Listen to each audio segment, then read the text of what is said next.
How to convert image to a Word document.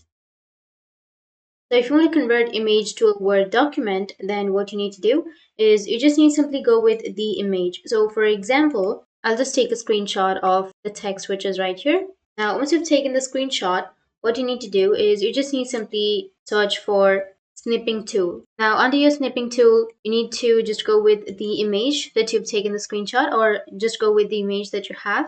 And once you have the image, you need to drag and drop the image right here. Once you drop the image, then here on the top, you will have an option to go with text actions. So click on text actions. And once you go with text actions, now you just need simply go and copy the text. Go with copy all text, or you can just quick copy that. Once you've copied, you can open up your Word document, go with a blank document or an existing document, and then paste. That's it. That's how you can convert your image to a text on Word. And if you have any questions, feel free to comment below. Thanks for watching.